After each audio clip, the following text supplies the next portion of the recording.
Être entrepreneur, c'est avoir le goût du risque, être avant-gardiste, faire des choses que les autres ne feraient pas, c'est vrai. Mais cela ne veut pas dire qu'être entrepreneur, c'est être totalement inconscient. Il est nécessaire de se préparer afin de surmonter les obstacles qui nous attendent et d'éviter certains pièges. Salut, c'est Josiane, je suis entrepreneur. J'ai créé Iwalewa, la marque de cosmétiques Made in Africa.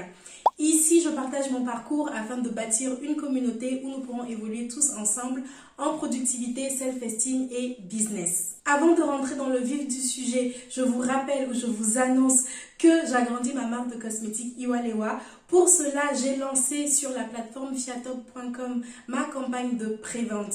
Alors, si vous avez envie de contribuer ou alors de partager à des personnes qui pourraient être intéressées, c'est avec plaisir parce que ça nous aidera énormément. Je vous laisse le lien en description pour que vous alliez voir les détails. En attendant, quelles précautions prendre avant d'entreprendre? Sans plus tarder, c'est parti pour la vidéo. Première précaution à prendre avant de créer son entreprise, préparer son mental. Les gens négligent le mindset. Mais si on ne prend pas chaque jour le temps de travailler sur sa confiance en soi, sur sa posture d'entrepreneur, si on ne prend pas le temps de s'endurcir mentalement, on peut arriver à rien. On sera toujours bloqué par des barrières invisibles qu'on se met soi-même sans le savoir. Le développement personnel, c'est pas quelque chose qui sert à rien. Quand on a un projet, on a tendance à se concentrer sur l'aspect technique, la création du produit, la création du logo, du site internet, ce qu'on appelle le concret.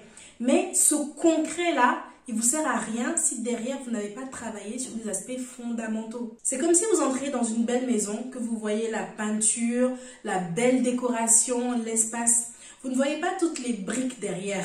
Vous ne voyez pas tout le ciment qui a été coulé. Pourtant, s'il n'y a pas tout ça, la maison s'écroule. Et les aspects fondamentaux, c'est pas que le mental. Il y a des personnes qui me disent vouloir créer leur marque de cosmétiques. Ils ont déjà leur logo, ils ont déjà leur site internet où ils sont prêts à le lancer. Mais c'est toujours difficile pour moi de donner un avis objectif parce que quand je demande, ok, cette marque-là, elle est destinée à qui sont les cibles? La réponse n'est pas claire. La réponse n'est pas claire tout simplement parce qu'il n'y a eu aucune étude de marché. Quelles sont les ambitions de la marque? Sur quel type d'entreprise on est? Tout ça, on ne sait pas. C'est comme s'ils avaient tout pris à l'envers et qu'ils s'étaient lancés comme ça sans réfléchir à rien, sans se préparer. D'un côté, c'est admirable parce que d'autres réfléchissent trop, mais il faut un juste milieu, vous voyez. Seconde précaution à prendre, faire un plan. Qu'est-ce que les gens négligent encore plus que le mindset? La planification. Faire un plan, c'est se dire, je lance ce projet aujourd'hui, dans tant de temps, j'espère atteindre tel objectif. Cet objectif-là, il peut être financier ou autre. Si je n'ai pas atteint cet objectif, voilà ce que je vais faire. Mais ça ne s'arrête pas là. Il ne s'agit pas juste d'inscrire de belles étapes à suivre dans un tableau ou autre. La planification, c'est également faire vivre le plan en question. C'est-à-dire avoir la rigueur d'y revenir, de se dire, ok, voilà ce que j'ai accompli, voilà ce que je n'ai pas accompli. Faire un bilan simplement, actualiser ce plan-là.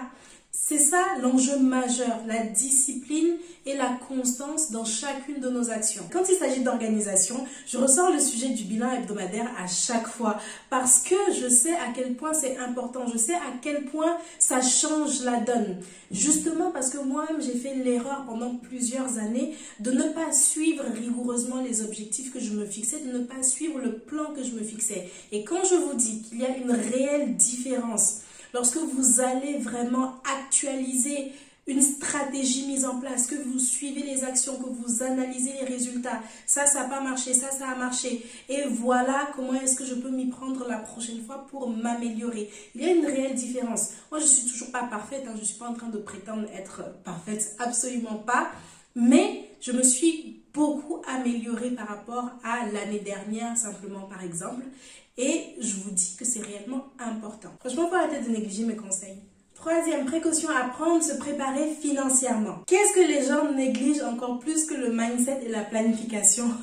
La budgétisation et la planification financière. Je pense que beaucoup de personnes budgétisent de manière automatique et superficielle parce qu'on leur dit il faut budgétiser et eux-mêmes quelque part ils savent que c'est très important. Mais c'est un exercice tellement complexe et qui peut être effrayant. Donc les gens ont du mal, je pense, à aller dans le détail du chiffrage, ont du mal à faire des estimations un petit peu objectives et surtout à suivre ces estimations dans le temps. Les chiffres clés de l'entreprise sont à intégrer dans la planification bien sûr, mais ils vont également être pris en compte lors de la mise en place de la stratégie de vie que vous allez adopter. Je gagne tant dans tant de temps, ça ne me permet pas encore de vivre, donc voilà, je vais mener ce projet à côté. En attendant, je vais faire ci, je vais faire comme ça. J'ai fait plusieurs vidéos sur la budgétisation, j'ai toute une playlist dessus. Spécifiquement, si vous souhaitez créer votre marque de cosmétiques, j'insiste déjà sur la préparation financière.